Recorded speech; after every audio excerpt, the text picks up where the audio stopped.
Good day to you.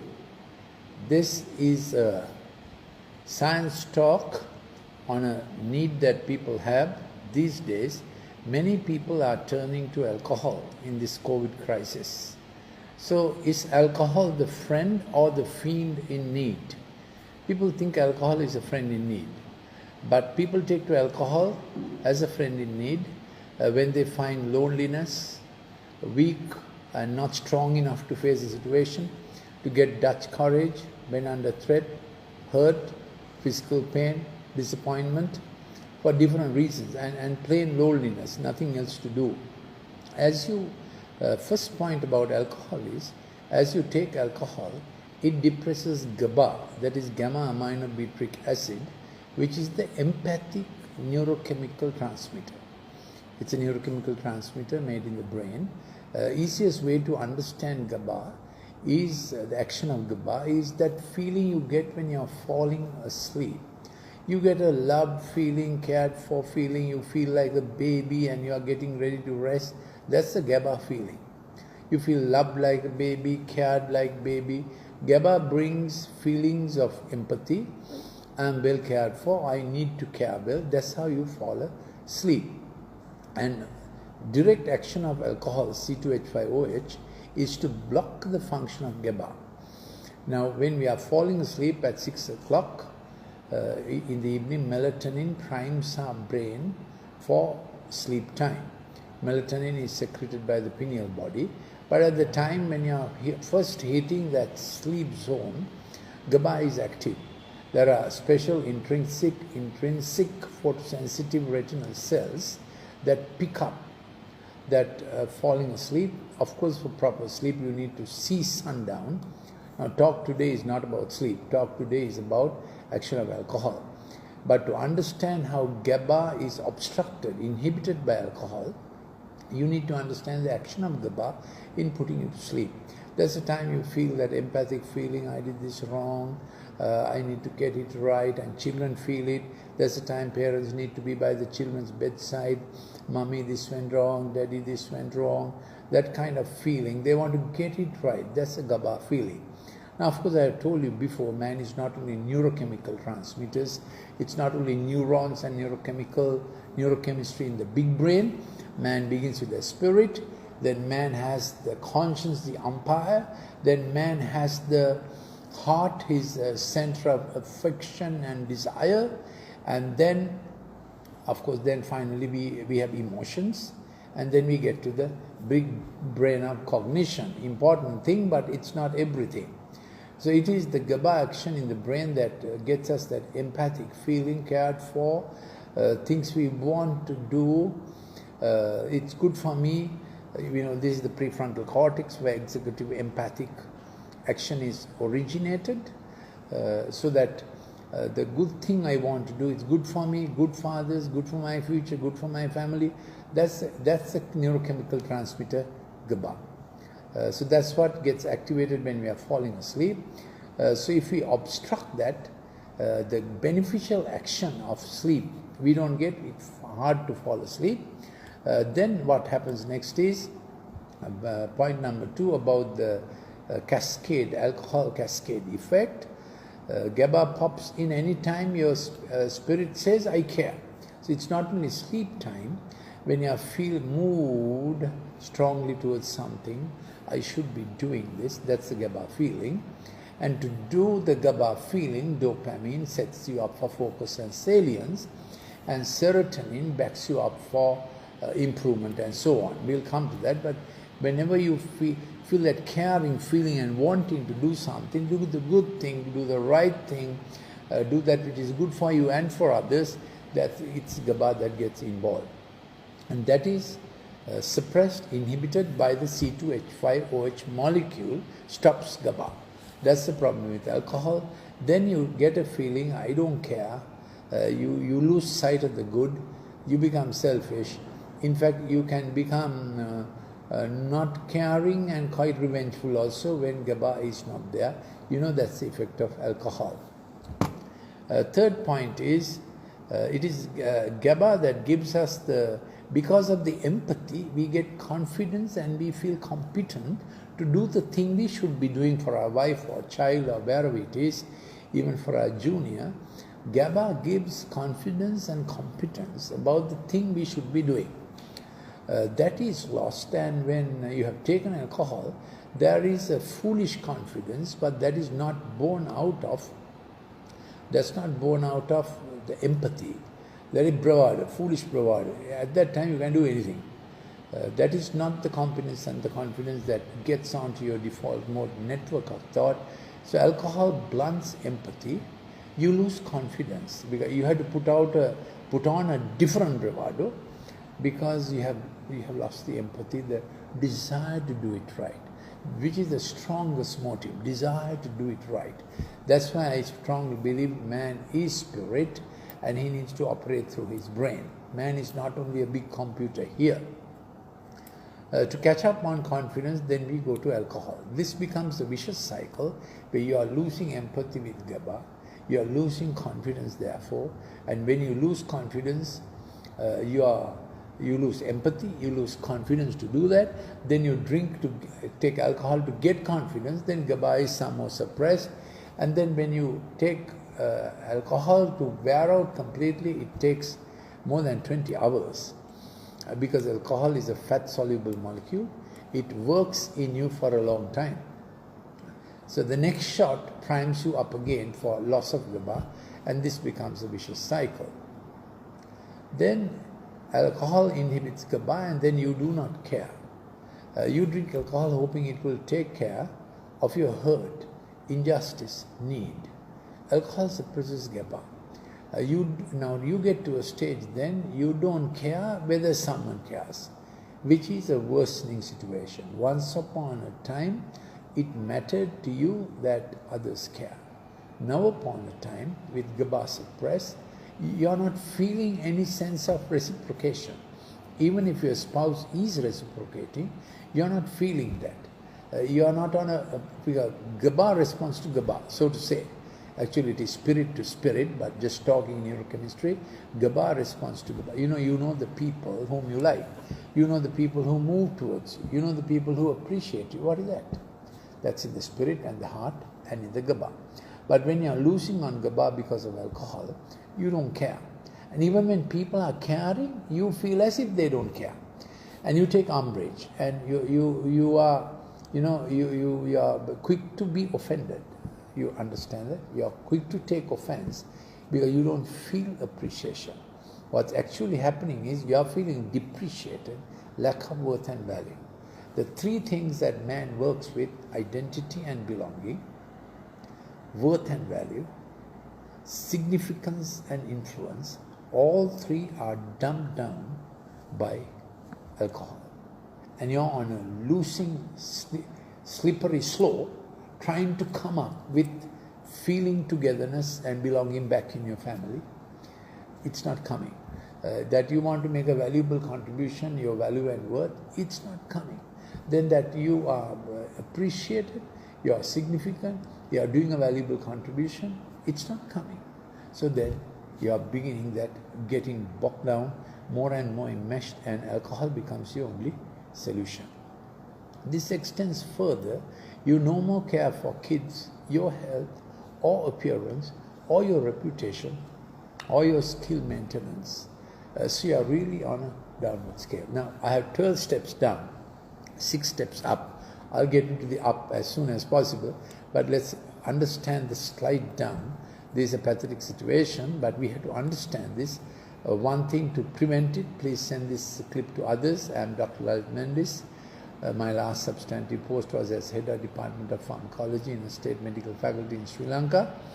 So this is my subject, but I am not presenting the pharmacological or medical approach to alcoholism.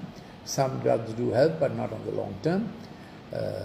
This is to understand the sociological event sequence, the cascade that takes you down. So you are no more caring for your reputation. You look sloppy.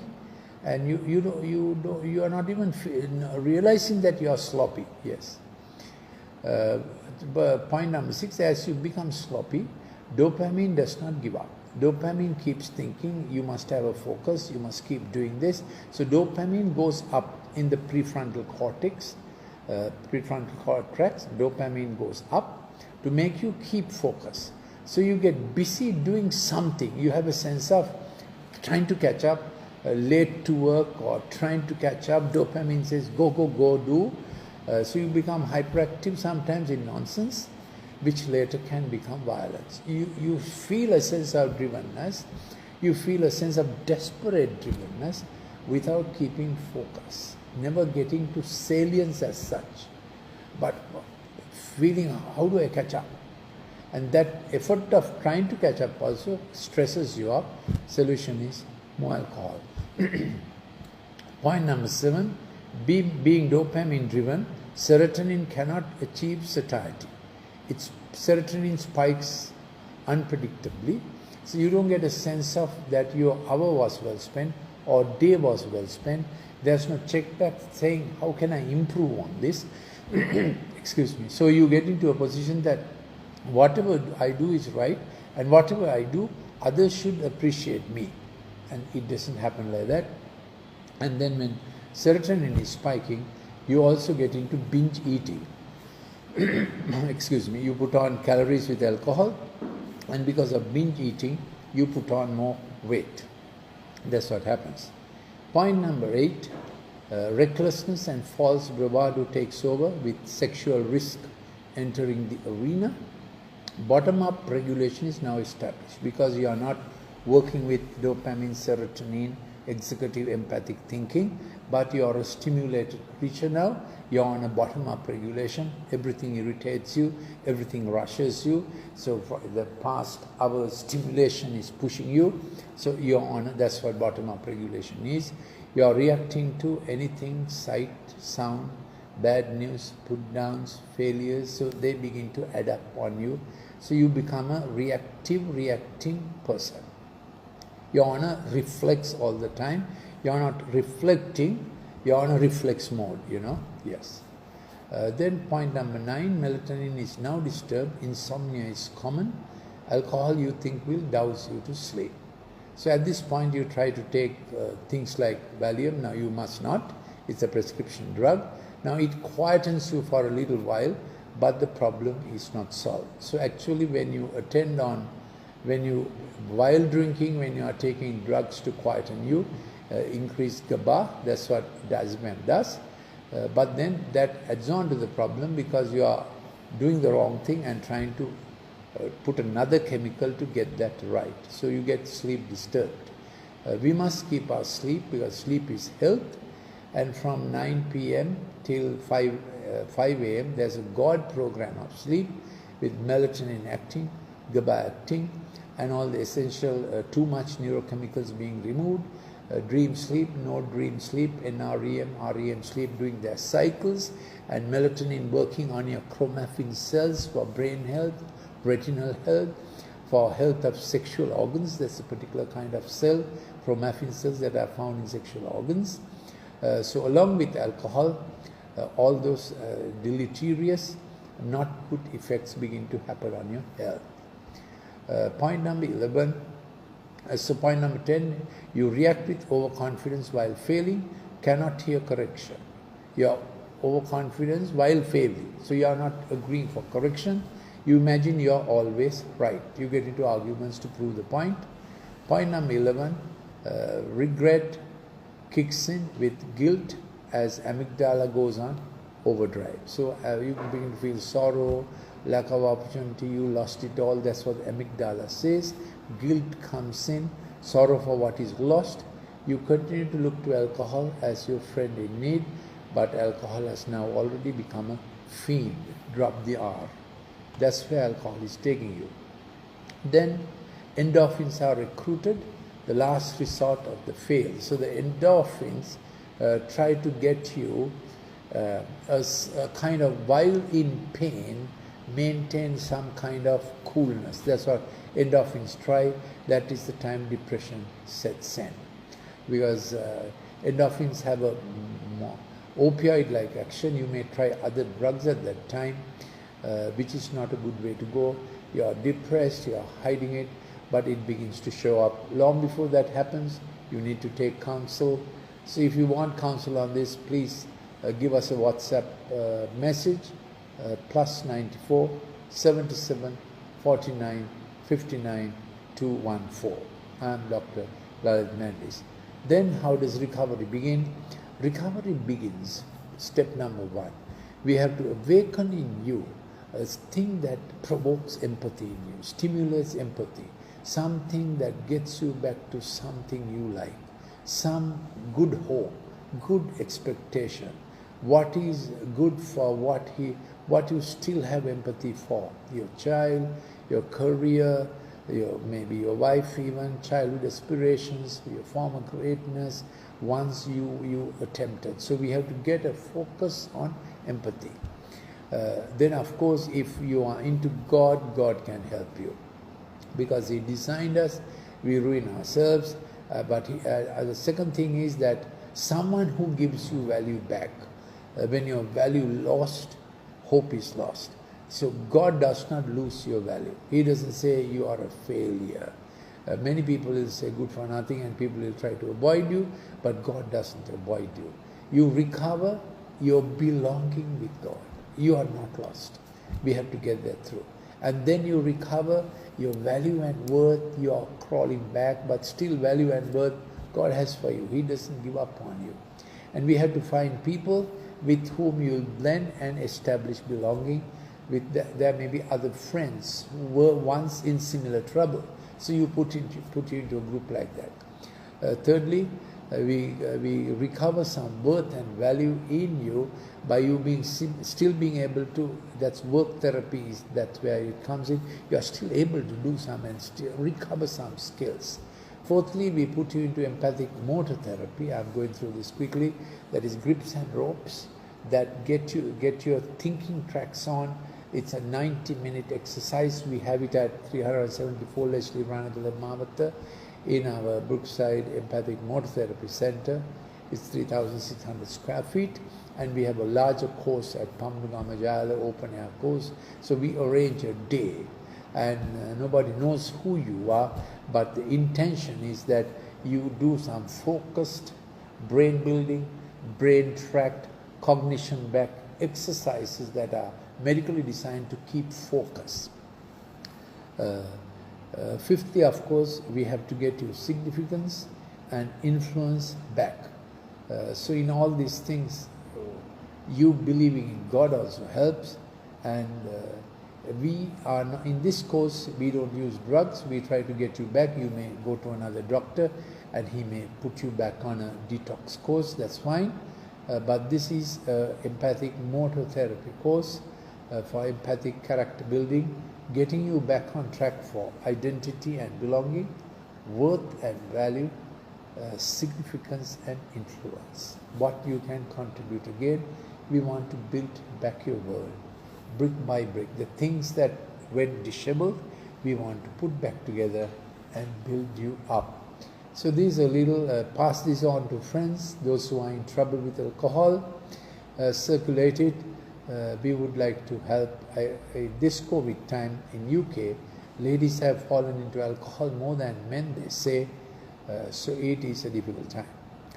Thank you for listening.